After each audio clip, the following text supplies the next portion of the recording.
Bienvenidos una vez más a tu programa preferido de escatología. Hoy con nosotros mi compañero Daniel Herrera, nuestro apóstol José Antonio Herrera y nuestro amigo de siempre. ¿Cuáles son los acontecimientos? Acontecimientos previos a la gran tribulación. Previos a la gran tribulación. Los acontecimientos previos a la gran tribulación es la preparación de la gran tribulación. Valga la redundancia, ¿no? Si ponemos a ver el origen de la gran tribulación que encontramos en Mateo 24, ese origen es causada por un personaje que denomina la abominación desoladora. Pablo lo llama de otra forma, le llama el hombre de pecado, o el hombre de no ley, o el hombre sin ley específicamente, ¿no? Cuando habla en Tesalonicenses. Ahora, hablando de la gran tribulación que sale en el Apocalipsis, es causada por también la bestia, el cual simbólicamente es el mismo personaje. Entonces, teniendo en consideración eso, es obvio que antes de que se manifieste la tribulación, tiene que aparecer aquel que ejecuta la gran tribulación. En ambos casos sería la bestia o la abominación desoladora. Ahora, ¿cuáles son las características? Hay muchas características. Perdóname allí. Adelante. Quizás no me entendiste la pregunta, pero la pregunta que hice, ¿cuáles son los acontecimientos que van a suceder antes de la gran tribulación? Antes, los acontecimientos. Bueno, por lo menos que como ejemplo, ¿qué es primero? Los falsos cristos, los falsos profetas, guerras, rumores de guerra. ¿Cuáles son esos acontecimientos? Okay. Los acontecimientos se dividen en dos partes. Los acontecimientos generales del tiempo del fin, que son desde que Cristo vino la primera vez hasta que viene la segunda vez, que son muchos acontecimientos, guerras, rumores de guerra, Cristo, pero aún no viene el fin. Quiere decir que hay otros acontecimientos que son inmediatos antes de la tribulación. Entonces, en esa pregunta, si la pregunta es acerca de todo eso, no vamos a echar en esa sola pregunta las 2 horas. Pero entonces, hablando ya puntualmente acerca de los acontecimientos que van inmediatos antes, inmediatamente antes de la gran tribulación, viene un año o un tiempo de paz y seguridad. Paz y seguridad aparente para el mundo. Y esa paz y seguridad es una serie de pactos que confirma, del que estábamos hablando hace minutos, de la bestia o de la abominación desoladora, que confirma con varias naciones de la tierra, para así traer una paz temporal o una paz aparente. Entonces ese sería el evento inmediato. ¿Qué usted nos dice de eso, apóstol? De esos acontecimientos. Bueno, esos acontecimientos previos a la gran tribulación, bueno, ¿cuáles son? Primero tenemos que tomar en cuenta de que la gran tribulación está en lo que es las semanas 70 de Daniel, y estamos hablando de 7 años que se van a que van a continuar, pues lo que llaman en las 70 semanas de Daniel, que falta una, y es 7 años que se va a estar divididas en 2, 3 años y medio y 3 años y medio. Antes de la gran tribulación, como dijo aquí el Maestro Jesús, el acontecimiento inmediato es una propagación de una falsa paz que inicia con el primer sello, que es el caballo blanco. Pero antes de eso hay un movimiento de desestabilización mundial, donde lo que vamos a estar viendo antes que comience esa semana número 70 es un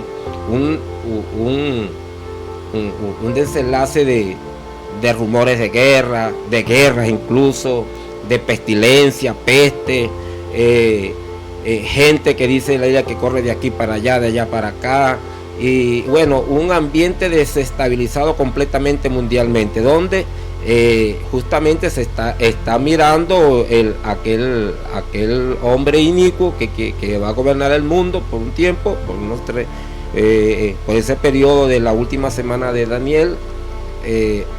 Estará evaluando todo este asunto para él tomar control, y lo primero que va a empezar va a ser con una aparente paz. Ok.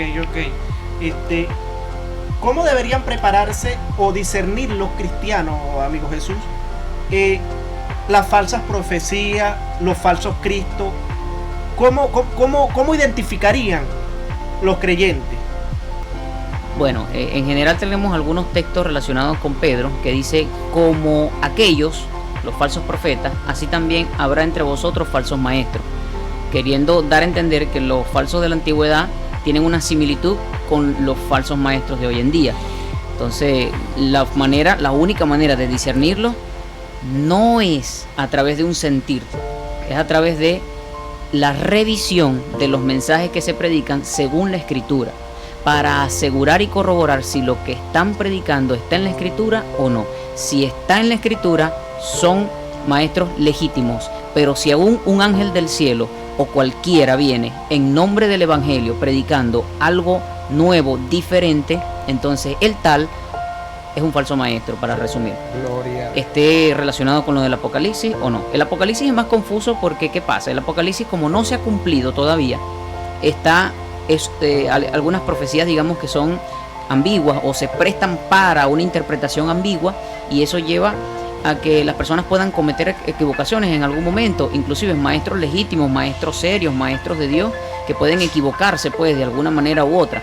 Entonces, debido a eso, es necesario también estudiar el Apocalipsis con mucho cuidado. Cuando digo Apocalipsis me refiero a todas las profecías apocalípticas. Eso incluye el libro de Apocalipsis, textos de Tesalonicenses y textos que salen también en algunos de los profetas.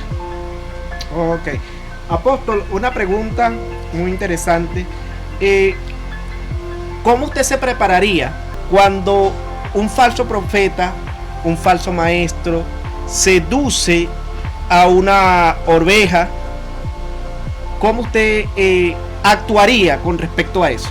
Con relación a eso, bueno, yo no me prepararía, yo estaría pendiente, ya preparado para salir en defensa de lo que es la verdad bíblica. Bueno, ya dado a que los falsos siempre han existido, en el tiempo pasado existieron los falsos maestros, los falsos profetas, para este tiempo también los falsos maestros.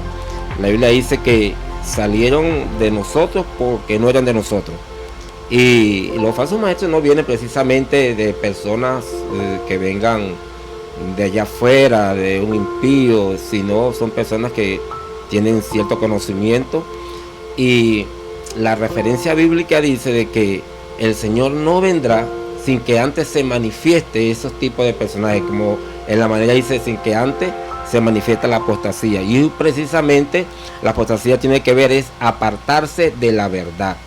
Y los falsos profetas que hoy podemos ver que están dando una doctrina falsa, una mala enseñanza, son personajes que conocieron la verdad en tiempos pasados y de verdad que se desviaron de la verdad y hoy están dando falsa enseñanza. La manera de uno prepararse es uno, indagar la palabra de Dios, escudriñar la palabra de Dios y saber pues lo que nos están enseñando. Y como dice la palabra, discernir lo bueno, discernir dónde está lo bueno, dónde está lo malo y apartarse del mal. Bueno, y con respecto, si hay alguien que quiere de verdad venir a enseñar o traer una falsa enseñanza a la congregación, a una oveja, nuestro deber es de percatarla, de avisarle y de enseñarle la verdad bíblica que de verdad que contrarreste esa falsa enseñanza, porque a la luz de la palabra todo se cae, todo argumento se cae, todo lo que esté en contra de la palabra de Dios. Tengo una pregunta para el hermano Jesús. Se entiende que el libro del Apocalipsis es un libro, dicen que es simbólico. ¿Eso es correcto? ¿Esa es la pregunta? Sí, pase otra. Si es así, si es afirmativa esa respuesta, esa pregunta, perdón, ¿qué criterio toma el lector? En tu caso, ¿qué criterio tú tomas para tú leer algún pasaje bíblico del Apocalipsis y decidir cuándo es simbólico, cuándo es literal ese versículo? Ok, eso es muy importantísimo. Entonces, nos salimos un poquito de escatología para entrar en bibliología, pero te explico. Los símbolos bíblicos, no solo los del Apocalipsis, sino todos, no se toman como yo los quiera tomar o como alguien los quiera tomar, sino que la misma escritura debe definir lo que significa el símbolo. No sé si me estoy explicando. si existe un texto que dice que Juan vio al de los 7 espíritus, debe haber un texto que explique acerca de esos 7 espíritus. No sé si me explico. Hay un símbolo, por ejemplo, hay una mujer que aparece en el Apocalipsis. Bueno, hay que determinar entonces en otros textos bíblicos qué significa la mujer. Y entonces podemos encontrar textos donde explica otros textos, que algunos están en el Apocalipsis y otros no, que explican quién es la mujer o qué es la mujer. Entonces, según ese criterio de hermenéutica básica, que es que la Biblia se interpreta a sí misma y los pasajes oscuros se interpretan con pasajes más claros, siguiendo esa línea se puede identificar la simbología. Ahora, ¿el libro de Apocalipsis es simbólico? Sí, pero también es literal. Es decir, es una mezcla de diferentes tipos de literatura. Es decir, no solamente tiene una especie de simbología literaria. Si vamos en Mateo, por ejemplo, encontramos parábolas, pero no todo es parábola. Entonces, decir al garrotazo que el Apocalipsis es simbólico no es totalmente correcto. Sí es simbólico, pero también tiene una parte literal. Sí es literal, pero también tiene una parte simbólica. Hay que respetar cada parte. Y es literal o es simbólica, ¿con qué criterio se decide en qué momento es y en qué momento no? Identificando los símbolos según las otras escrituras que revelan qué son. No sé si me responde tu pregunta. Bueno, tengo otra, vamos a lanzar otra. Tengo entendido, ¿no? Por las clases que estás dando, que la tribulación que habla Mateo 24 es diferente a la tribulación que habla Apocalipsis 7, ¿sí no? 7:14, sí. Es diferente. Se entiende que la tribulación del capítulo 24 de Mateo habla solamente del pueblo judío. Correcto. Por el pueblo judío. ¿Cómo podemos nosotros armonizar lo que habla el libro de Efesios capítulo 2? Es Efesios capítulo 2. Que habla que Dios unió ambos pueblos y los unió a una sola cosa. ¿Me entiendes? O sea, si viene un lector y dice que, si un lector vengo yo y digo, Dios es una sola cosa, Israel es Cristo y es todo aquel que creyó en Jesús, y a la hora de leer la tribulación de Mateo 24, ¿cómo uno hace allí? Porque hay como una especie de contraste, ¿sí me entiendes? Sí, te entiendo. ¿Cómo saber que es diferente? O sea, la pregunta sí, o es sea, ¿cómo? Si tú me dices que es el pueblo judío, entonces yo vengo, pero como somos un solo pueblo ahora, entonces se refiere a la tribulación que pasa ahora, nosotros vamos a pasar por ese, Claro, yo te entiendo, se ¿Sí incluye dentro del pueblo judío. Ve, fíjate, lo que tú estás planteando es un dilema que se responde de dos maneras y hay dos grandes posturas. Unos son los teólogos de pacto y otros son los teólogos dispensacionalistas. Los teólogos de pacto dicen que somos un solo pueblo y que es un solo acontecimiento. Los teólogos dispensacionalistas dicen que son pueblos diferentes y que hay diferentes tratamientos con diferentes tipos de pueblos. Entonces, creo que ambos tienen algo de razón, pero para responder puntualmente tu pregunta, lo que se dice en la Escritura acerca de que somos un solo pueblo, se está refiriendo netamente es a la relación que tenemos con Dios, de que el pueblo judío ya no puede acceder a la salvación sino a través de la fe en Cristo Jesús. No son dos pueblos ya en donde ellos tienen una salvación por ley o por obras, sino que ellos tienen que formar parte también de la iglesia para poder hallar lo que es el verdadero Israel.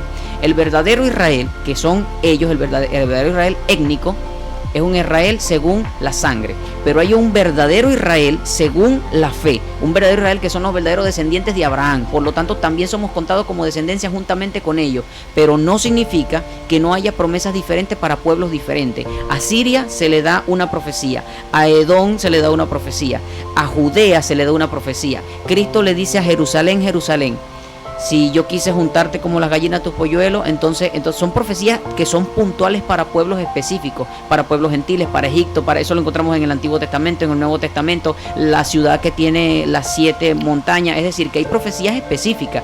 Eso no anula que seamos un solo pueblo en la esencia del nacimiento que hemos tenido. Venimos de Abraham, sí, somos un pueblo con Abraham, descendencia de Abraham, Israel viene de Abraham, sí, pero el Israel que viene de Abraham es el literal, el que no heredó todas las promesas, pero sí tiene promesas solo para él aparte. Entonces, no sé si me estoy entendiendo la dualidad. ¿Me entendí o hay alguna otra pregunta? Si quieres, repregunta. No, está bien. Okay. Bueno, la pregunta que sería entonces, ¿cómo identificar lo de Mateo 24? Sí. Bueno, lo de Mateo 24 es específico. Jesucristo es directo. Versículo 15 termina lo de la abominación desoladora. Versículo 16 dice: entonces los que estén en Judea. Se está hablando es a un territorio, ni siquiera está diciendo los judíos. Jesucristo no dice los judíos o los israelitas, dice los que estén en Judea. Es algo local, es un terreno específico, es una profecía que va para un lugar específico. Ahora, el de Apocalipsis no, el de Apocalipsis es algo en general y son eventos diferentes, porque después de diferentes eventos ocurren acontecimientos diferentes. El acontecimiento que ocurre en Apocalipsis es un acontecimiento donde al final la luna se pone como sangre y el sol se oscurece. Hay terremotos y caen meteoritos. En Mateo no pasa así. En Mateo el sol se oscurece, la luna se oscurece y aparece la señal del Hijo del Hombre. Entonces vemos simbologías diferentes en diferentes acontecimientos. Son profecías diferentes que hacen referencia a un marco de tiempo más amplio. No necesariamente esos acontecimientos son lo mismo, porque no necesariamente no son lo mismo, no pueden ser lo mismo, porque las cosas que pasan según las profecías son diferentes y se contraponen. La luna no puede ser roja y negra al mismo tiempo. Entonces, en ese sentido tienen que ser, además que son pueblos diferentes también, porque lo que aparece en Apocalipsis es global y lo que aparece en Judea es solo en Judea, lo que aparece en Mateo 24. ¿Cómo deberían prepararse los cristianos para el momento de la persecución, para esos días? ¿Cómo deberían prepararse? Sí. Como mismo se están preparando ahora, como todo creyente debería estar preparado. Santo, puro y sin mancha, porque somos la novia de Cristo. Esa es nuestra preparación, estar atentos y velad en todo tiempo, porque la venida del Señor está cerca. Y aunque no sepamos específicamente el día ni la hora en la que todos estos acontecimientos acontecerán. Y cuando acontezca tenemos que estar preparados. ¿Cómo se hace? A través del ayuno y la oración, a través de la búsqueda continua de Dios, a través de lo que dice la Escritura en muchas otras partes que está relacionado con la comunión con Dios. No es guardando comida para que cuando venga el jinete de la hambruna, no es guardando, no digo que no se haga, pero lo más importante es la fe, porque la comida, vienen, te saquean tus bienes y los perdiste. La comida que tengas, lo que hayas almacenado, viene un hermano delante de ti, hermanos de la iglesia, ¿qué vas a hacer con eso? ¿Lo vas a dejar morir de hambre? No, porque entonces no tengo que comer mañana. No importa, le das todo lo que tienes y confías en Dios, de que Dios proveerá, porque esa es la fe que tenemos. Ok.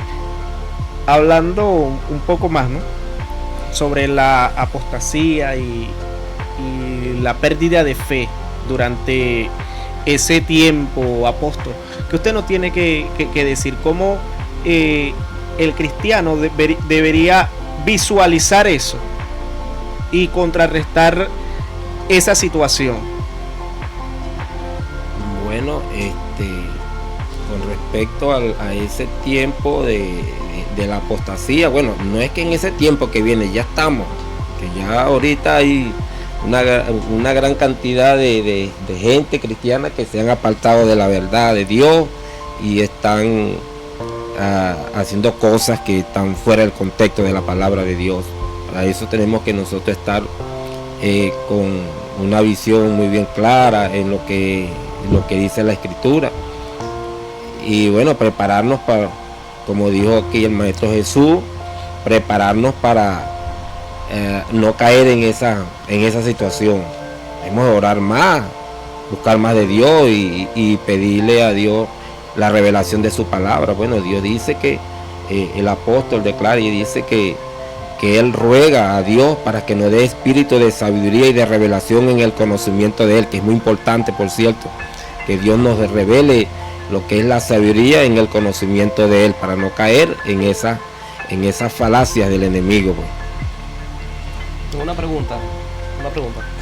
Jesús, ¿qué tiene que ver, o sea, algo tiene que ver las lunas de sangre que habla el Apocalipsis con el pueblo de Israel? ¿Hay algo que tienen que mezclarse allí? ¿A qué te refieres? ¿Hay algún acontecimiento?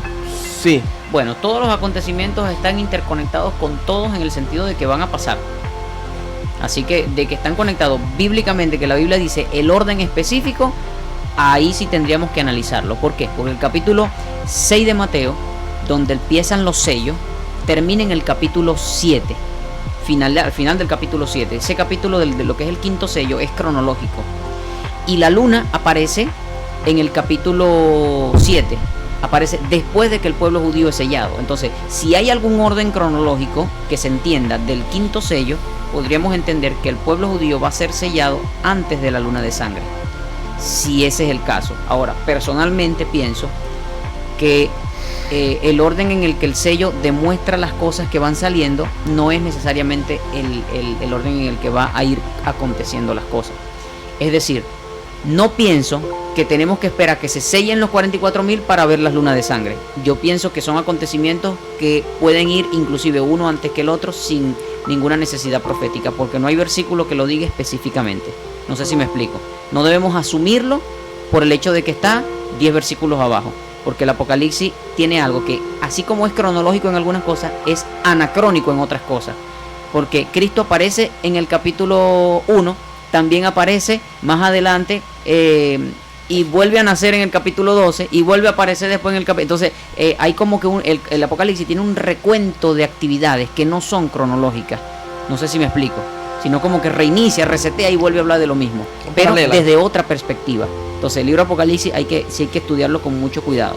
Ahora ve, por ahí hay unos comentarios, ¿no?, de un escritor que dice que justamente han pasado lunas de sangre, que han pasado como 4, y siempre él la ha comparado con eventos que han pasado con el pueblo de Israel.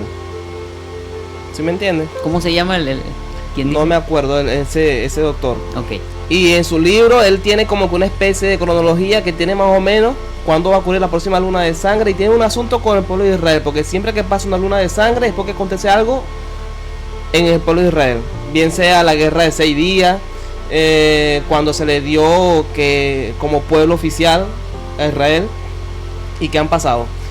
Ahora, por eso te pregunté qué tenemos que hacer nosotros como cristianos con eso. Hay mucho de qué hablar en ese tema, no quiero extenderme tanto en la respuesta.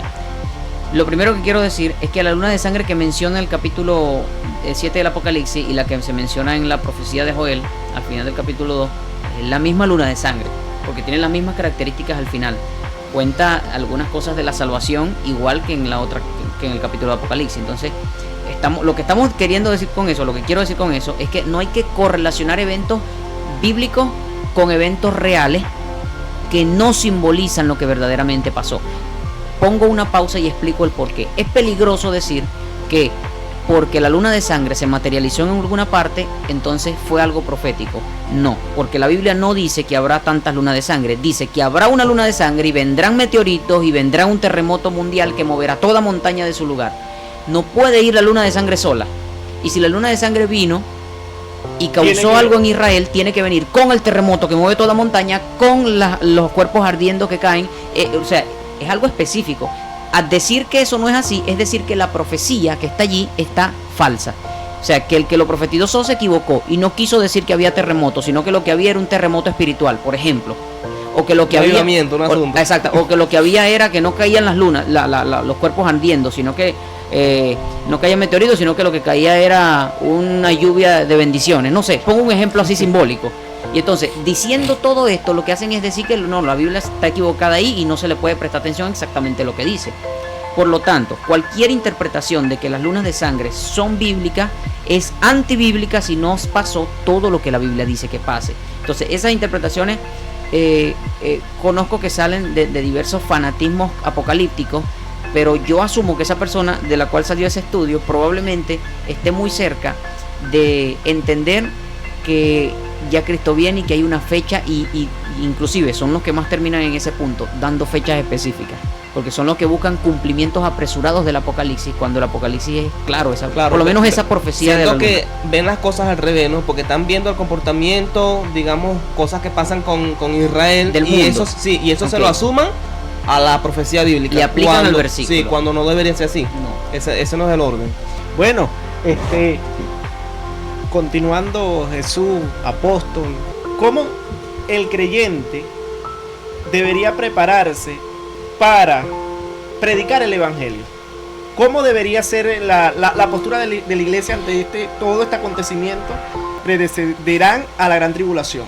Es un argumento que uno debe de tener, bueno, para que la gente vea la verdad de lo que es la verdad del Evangelio, del mensaje de la palabra de Dios, de todos estos acontecimientos, porque estos son acontecimientos que no solamente preceden a la gran tribulación, sino que preceden a la venida del Señor también, más que a la gran tribulación, a la venida de Cristo.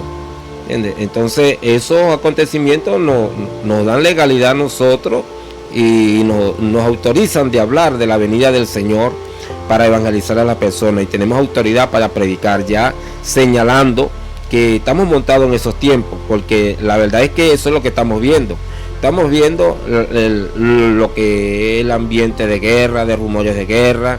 En estos días pasados, ya en estos años pasados, pasamos una pandemia, y a pesar de que han pasado otras más en tiempos pasados, estamos viviendo la proliferación de personajes como falsos maestros, falsos predicadores, como dice la palabra de Dios, que Pablo y Pedro también dijeron de que se iban a levantar en los postreros tiempos personas que se iban a beneficiar de lo que es el Evangelio y convertirían en mercantilismo lo que es la parte del Evangelio, la parte de la enseñanza. Y eso es lo que estamos viviendo en este tiempo. Y eso nos hace ver a nosotros que estamos montados en el tiempo, los tiempos previos de la tribulación o de la gran tribulación, y en los tiempos previos de la venida del Señor. Okay. Oye, Jesús, una pregunta con respecto a todo lo que dijo el pastor, ¿verdad? De los acontecimientos anteriores.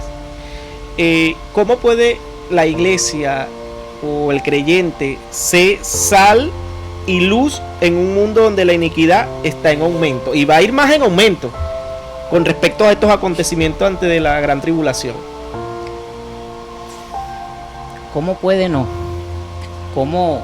Y creo que lo importante resaltar aquí es cómo lo es, porque la iglesia no puede dejar de ser luz, porque si no, no es iglesia. No puede dejar de ser sal, porque si no, ¿para qué sirve la sal?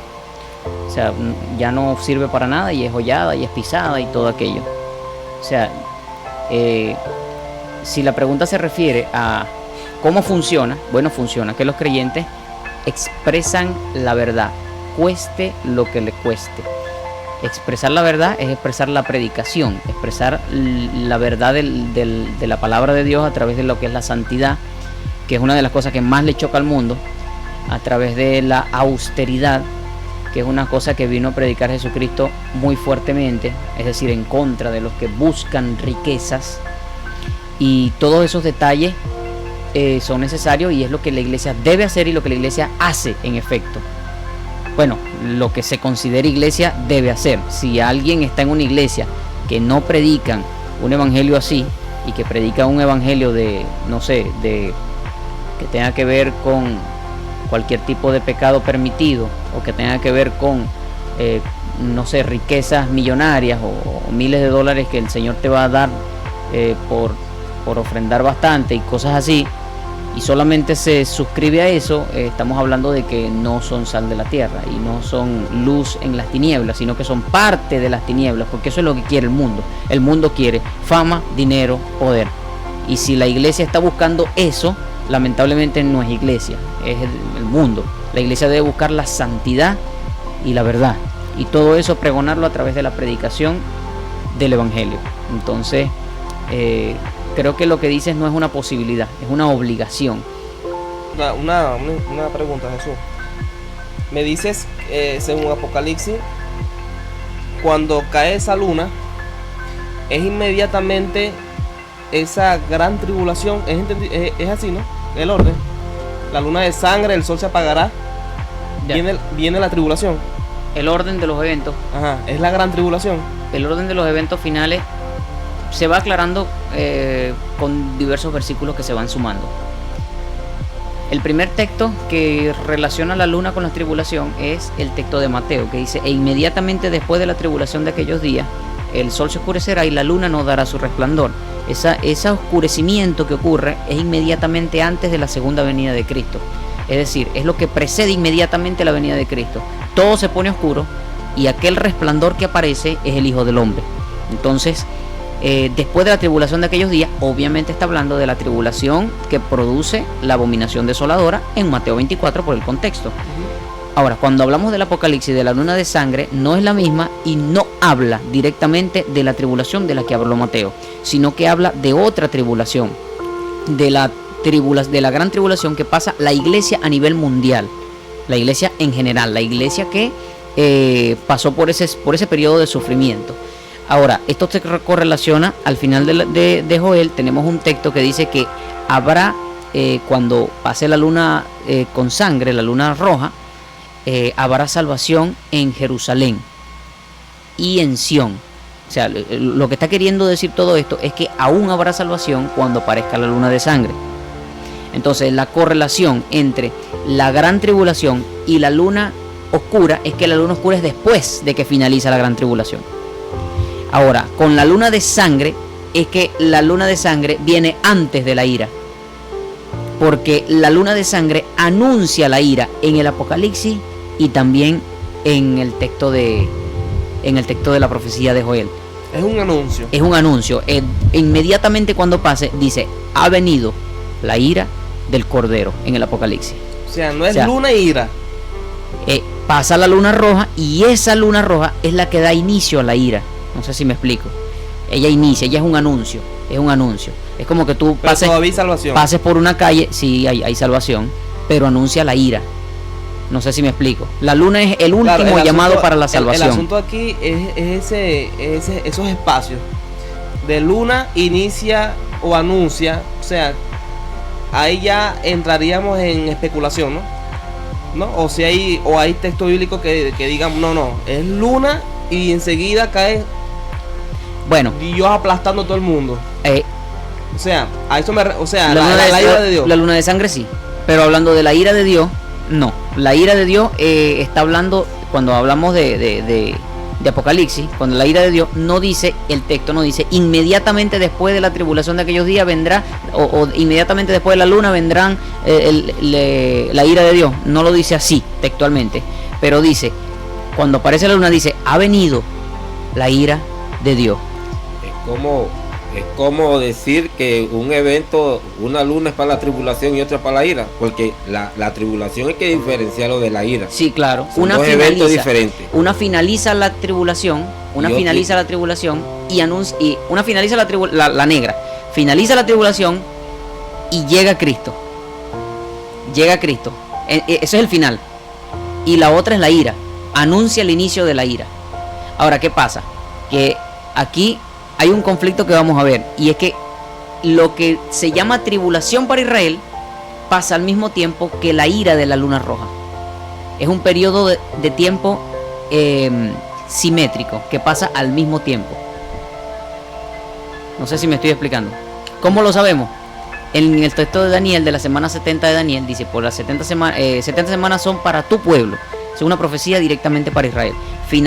Empieza la semana 70. La angustia de Jacob. Ajá, empieza la semana 70, empieza el pacto, y después de la mitad de la semana 70 pasa algo. Y es que se mantiene una devastación del anticristo en el pueblo de Israel, o con el pueblo de Israel. A la bestia se le da autoridad. En el Apocalipsis 13, versículo 5, 6, 7, se le dice, y la bestia tendrá autoridad sobre todas las naciones de la tierra 42 meses.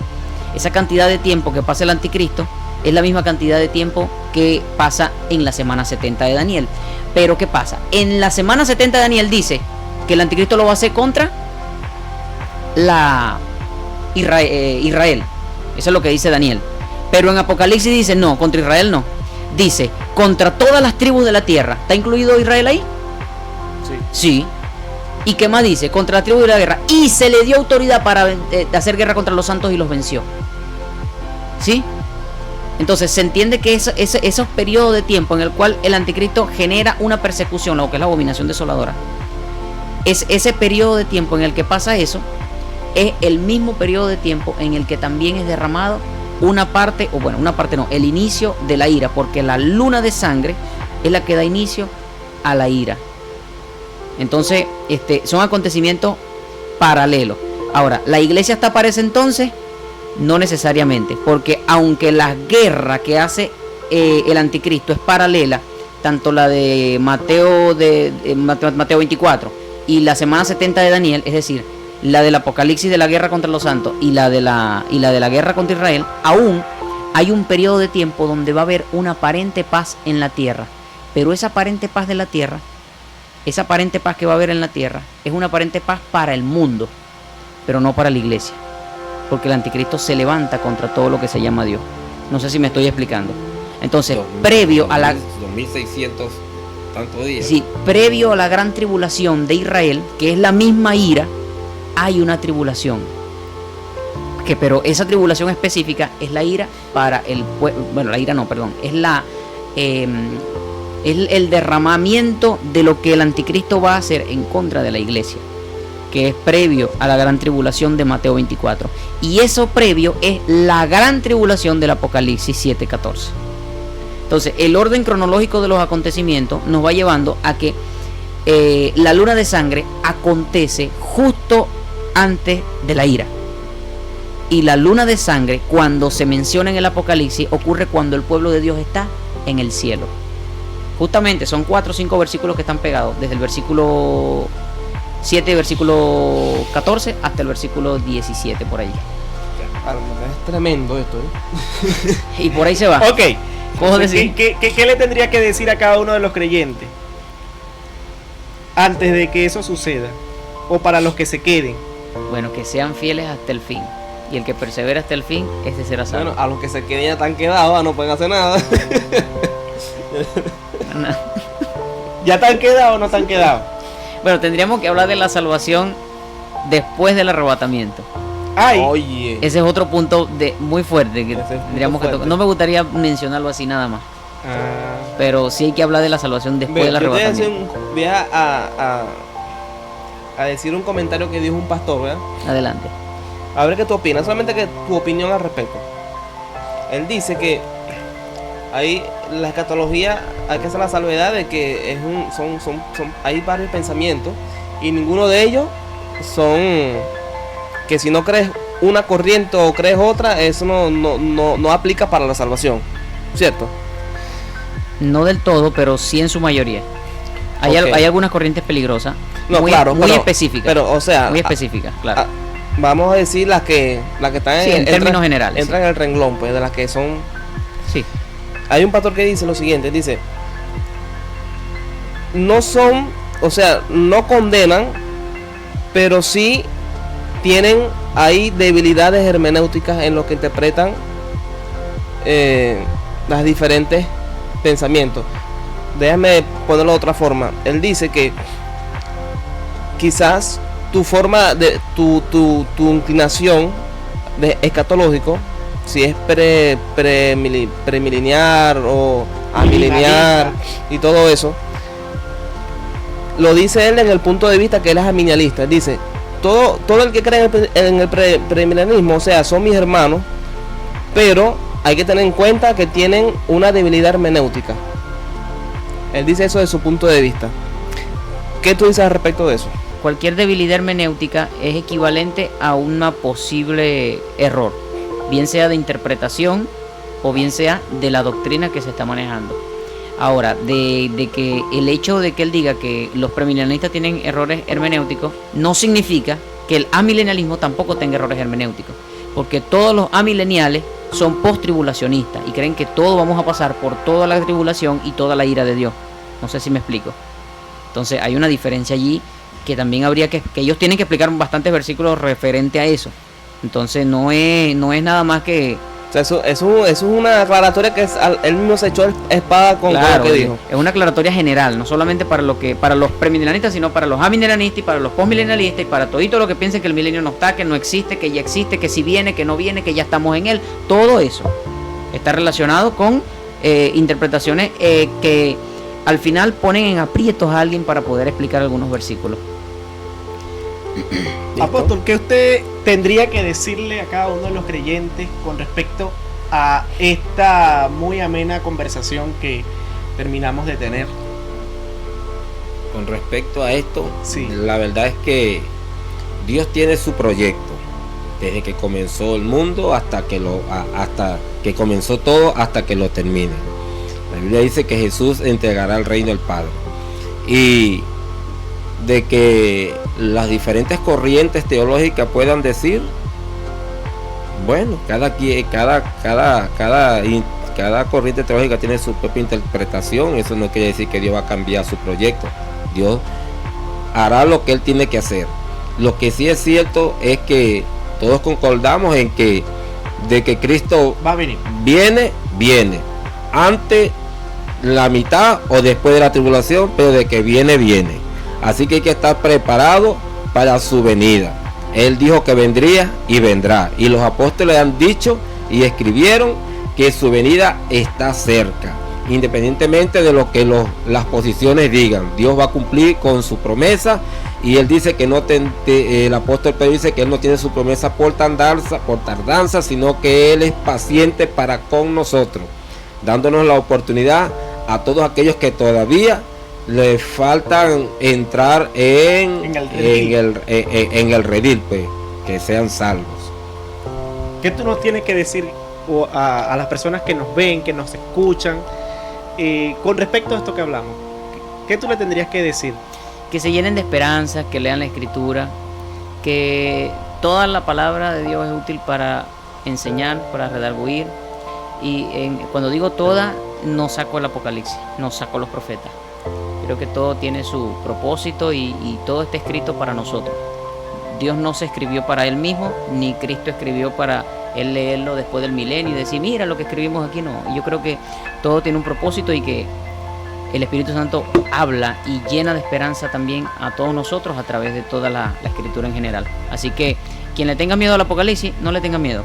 Léalo, escudriñelo, ore al Señor, pida revelación y llénese de fortaleza, porque esto, algo que sí tiene la escatología, es que te fortalece y te da seguridad, porque te das cuenta de que esto no es una locura o un plan que se hizo a lo loco, es algo que está milimétricamente cuadrado, con día, fecha y hora, y que el reino viene, y que cuando venga, vendrá de una forma increíblemente buena para los justos e increíblemente terrible para el mundo.